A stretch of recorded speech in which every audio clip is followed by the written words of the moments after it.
Today's piece is about drones. All of you, I'm sure you know what drones are, and they're actually the technical, tactical, and operational instruments for military's purposes. Basically, of course, to these days being put to several civilian uses also, and they've been in use for a long time. And basically, a drone is also a form of a unmanned aerial vehicle. Okay, UAVs they are called. They are actually or unscrewed aerial vehicle. And then it's there. Of course, as you know, they're like aircrafts without pilots and without, of course, any crew or passengers. They're unmanned. There's no human element at all, and they are remote controlled by a human operator. Okay, that is they're also that's why they are called RPA, remotely piloted aircraft. Now, originally they were developed for military purposes for handling dull, dirty, or dangerous tasks as regarded by human beings. Things which were boring or things which involved a lot of danger and or things which involved the risk of being caught and things. Then they used these anonymous and uh, unhuman, not inhuman is not correct, instruments. And includingly now of course increasingly they are being used for various purposes, as I told you, in agriculture, policing, surveillance, infrastructure inspections. They inspect instead of human beings going physically, they can send you pictures, science, and of course unfortunately even illegal activities like smuggling, etc. And these are the things from controlling disasters like hurricanes by prediction, by improving forecasts, to getting a cool drink delivered at your doorstep. A drone can cover a vast canvas of purposes, and it's a very versatile and important discovery that has changed the way people live in the world. And they can even assist people who are trapped in an avalanche in Switzerland, or help your shopkeeper deliver groceries at your doorstep without human intervention. Then, now to today's story. Last Saturday night, two of these drones dropped what are called IEDs, that is improvised explosive devices. These injuring to IAF, Indian Air Force personnel, and a couple of civilians in Jammu. But basically, apart from creating a lot of fear and confusion, no damage happened. But it is a very, very significant development, in the sense after a long lull during which there was no militants activity along the border, no terrorist activities, and then the line of control was quiet, and suddenly this escalation of the situation has taken place, perhaps on behalf of a neighboring country, because we do not know yet. And but the important thing to note is that all earlier intrusions by drones were for supplying arms, etc., to terrorists on this side of the border by Pakistan. Although this particular incident we do not know who is responsible for, but this time it happened inside the airbase, which is very, very dangerous. They had the audacity to enter an airbase sky space, and then drop this.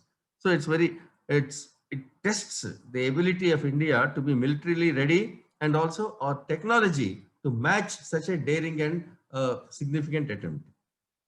And the timing, as I said, just when we were only discussing yesterday and day before, no, about the Prime Minister's meeting on delimitation, about holding elections, about restoring statehood to Kashmir, etc. At that very delicate stage, when a very bold initiative, the Prime Minister was heralding a new era of peace and prosperity and friendship, suddenly this discordant note has been struck. And possibly China is also involved, although we cannot say for certain just now. But it is necessary to make sure that these things will not happen in the future, because this can be the beginning of a very dangerous trend. But on the other hand, although the National Investigation Agency, the military, the police have all got into the act, until they come to a preliminary conclusion about prima facie guilt, about who is behind this incident, India should be very, very cautious not to blame anyone irresponsibly, because as I said, the situation is very, very delicate, and the initiative taken by the Prime Minister, the value of that should not be frittered away just because of a suspicion or because of careless, opinion formations. And also our DRDO, DRDO, of course, the Defense Research Development Organization. In fact, President Abdul Kalam used to be its director long before that. So they have to now engage uh, ferociously on research to develop technology and uh, with develop and also make UAVs and drones with more versatile use, which can match this sort of adventure. So the advantage of these drones is that one, they're unmanned. Two, they're practically invisible to radars because they're made of plastic, and they can fly under the radar, as they say, even at a height of 100 feet, etc. So it's very difficult to detect them.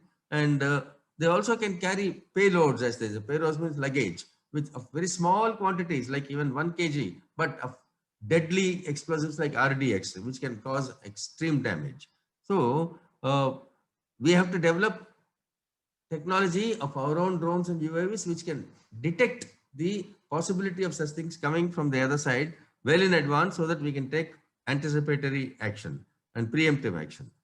So finally, the author says we must constitute a task force and give them a time-bound schedule to counter this menace, which will include better technology and equipment to detect and engage UAVs, and also use state-of-the-art techniques like optical and infrared means, or multi-sensors, including sonic. So sound, light, as well as yes, sound and light waves can also be used for detection.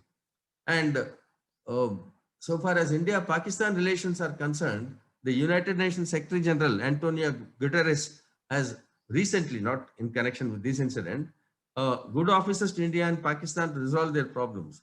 You are all, of course, aware that New Delhi has rejected external intervention in the Kashmir issue several times. But again, the United Nations General Secretary has, offered, because his fear is, to quote him, I quote now, "It is clear when seeing Pakistan and India, any military confrontation between the two would be a disaster of unmitigated proportions for both countries and for the whole world."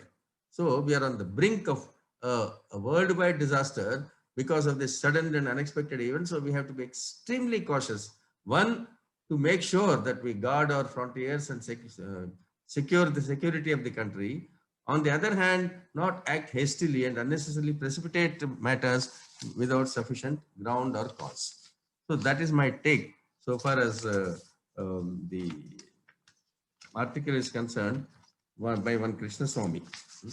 So I'll be happy to take any doubts, difficulties, clarifications as usual.